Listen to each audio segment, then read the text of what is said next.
안녕하세요. 정우철의 아트터치. 오늘도 흥미로운 그림 이야기를 들려드리려 합니다. 여러분은 악마에 대해서 어떻게 생각하시나요? 부정적인 혹은 공포의 이미지가 가장 먼저 떠오를 것 같아요. 그런데 놀랍게도요, 악마의 그림에 집착한 화가가 있습니다. 그 화가의 이름은 미하일 브루벨. 악마의 화가라고도 불리죠. 브루벨에게 악마는 공포의 존재가 아니라 오히려 소외되고 외로운 존재로 표현됩니다. 당시 러시아 미술계의 이단화로 불릴 만큼 충격적인 그림을 그렸는데요. 현재 러시아 미술계의 선구자로 불리고 있습니다. 이 열정적인 화가는 왜 악마에 집착했는지 그의 독특한 삶 속으로 들어가 볼게요. 브루벨은 1856년 러시아의 옴스크에서 태어납니다. 옴스크는 혹독한 추위의 땅, 시베리아 남서부에 위치한 곳인데요. 군인의 아들로 태어나 유년 시절을 보내게 되죠. 그런데 어머니에 대한 기억은 거의 남아있지 않습니다. 어머니는 자식들을 출산하면서 건강이 악화되고 브루벨이 고작 3살 때 결핵으로 세상을 떠났기 때문이죠. 브루벨이 기억하는 어머니의 모습은요, 침대에 누워서 아이들을 위해 종이를 잘라서 이 귀여운 이미지들을 만들어주던 모습이었습니다. 이 모습을 평생 잊지 못했죠. 안타깝게도요, 브루벨이 목격한 죽음은 이뿐만이 아니었습니다. 브루벨의 형제들도 청소년기에 세상을 떠나게 된 거죠. 사랑하는 가족들의 연이은 죽음을 목격한 브루벨은 내면에 깊은 상처가 남게 됩니다. 이 사건은 트라우마로 남게 되면서 성인이 된 후에도 작품 속에 우울한 분위기를 담게 되죠. 마치 그 유명한 절규를 그린 뭉크의 스토리와 비슷하기도 한데요. 그림은 뭉크와 전혀 다르게 표현되는데요. 그럼 여기서 브루벨의 대표작을 만나볼게요. 앉아있는 악마입니다. 여러분이 상상하시던 악마의 모습이 맞나요?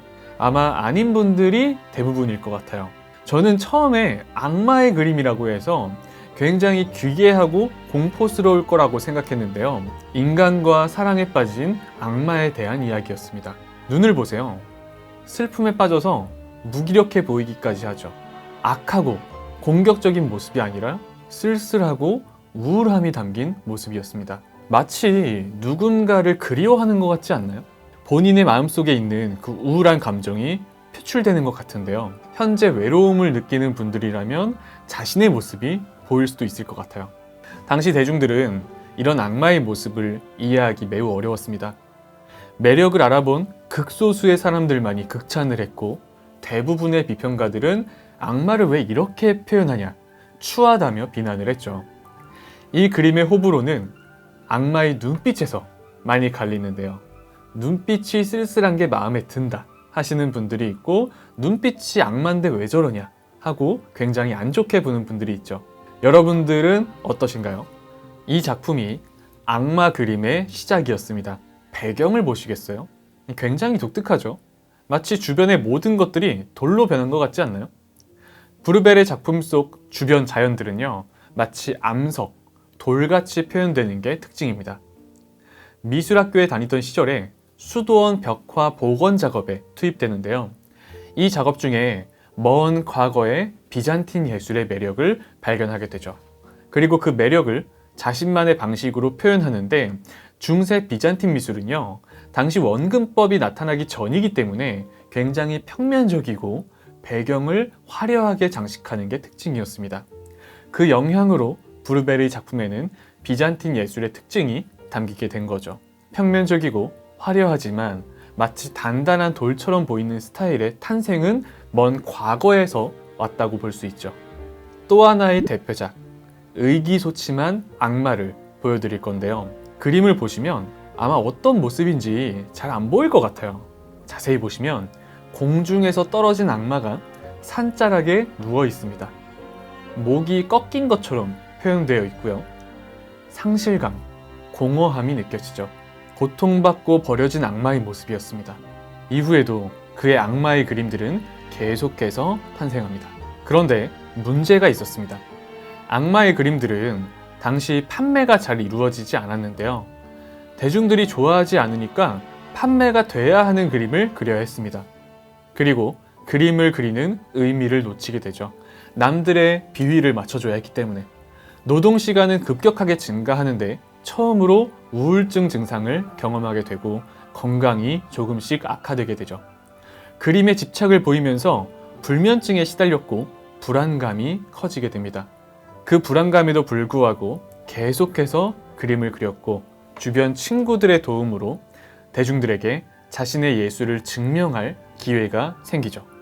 1902년에 이 악마 연작 전시회를 오픈하게 됩니다. 그런데 여기서 브루벨의 스캔들이 터지게 돼요. 전시가 한창일 때에 브루벨이 사라진 건데요. 전시장 곳곳을 뒤졌는데 저 구석진 곳에서 그림을 그리고 있었다고 해요. 그런데 그 모습이 정상적이지 않았습니다. 브루벨은 어두운 구석에서 악마의 그림에 눈동자를 계속 반복해서 덧칠하고 있었던 거죠. 그 모습의 심각성을 본 친구들은요, 전시회 도중에 그를 정신병원에 입원시키게 됩니다. 아마도요, 자신의 전시회 도중에 정신병원에 입원한 화가는 처음일 것 같아요. 그런데 입원하고 진찰을 받아보니까 그의 정신적 불안함은 단순히 우울증이 아니었습니다. 매독이었던 거죠. 의사는 브루벨의 병을 뇌매독의 한 종류로 진단합니다. 재활치료를 받으며 조금씩 호전되는 듯 했는데요. 불행은 여기서 끝나지 않았죠. 당시 2살 된 아들이 병에 걸렸는데 결국 1903년 5월 3일에 세상을 떠나게 된 거죠. 아들의 죽음 이후 브루벨의 삶은 추락합니다. 자신의 아픔보다 아들을 지키지 못한 자기 혐오에 빠지게 되면서 환각과 망상을 경험하게 된 거죠. 그리고 미친 듯이 악마의 그림에 집착하게 됩니다. 이런 상황 속에서 또 하나의 대표작, 죽음의 천사가 등장하게 됩니다. 제목이 6날개의 세라핌이에요. 처음 본 작품과는 분위기가 많이 달라졌죠. 더 무거워지고요. 음산함이 깔리게 됐죠. 세라핌은 천사 중에서도 최고 지위에 속하는 천사인데요. 오른손은 단검, 왼손에는 붉은 빛을 들고 있습니다. 그가 그린 천사는 죽음의 천사, 악마의 새로운 모습이었던 거죠. 저는 처음 이 작품을 마주했을 때 굉장히 신선한 충격을 받았는데요. 아들의 죽음을 목격한 화가는 환상적이면서도 기괴한 모습을 탄생시킨 거죠. 아이러니하게도 이 시기부터 브루벨의 작품에 대중들의 관심은 더욱 올라가게 됩니다. 새롭고 독특한 스타일의 화가로 이름이 조금씩 알려지게 된 거죠. 하지만 결국 1906년에는 마비로 인한 증상으로 급격한 시력 저하까지 오게 되면서 그림을 그리는 것조차 어려워집니다. 끊임없이 환각을 겪었고요. 그림을 그리지 못하자 자신의 상상을 다른 사람들에게 말로 들려주었다고 하죠. 결국 1910년 4월 2일 진행성 마비로 사망하게 됩니다. 브루벨은 현재는 러시아 상징주의의 거장으로 평가받고 있는데요.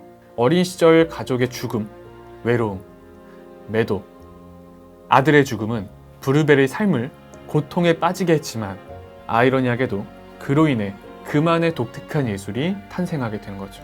예술가에게 고통은 필수 불가결한 걸까요? 그렇게 그는 세상을 떠나고 악마의 화가라는 별명을 가지게 됩니다. 어떠신가요? 세상에는 정말 독특한 화가, 그림들이 많죠. 다음 시간에도 조금 더 흥미롭고 재밌는 이야기로 찾아오겠습니다.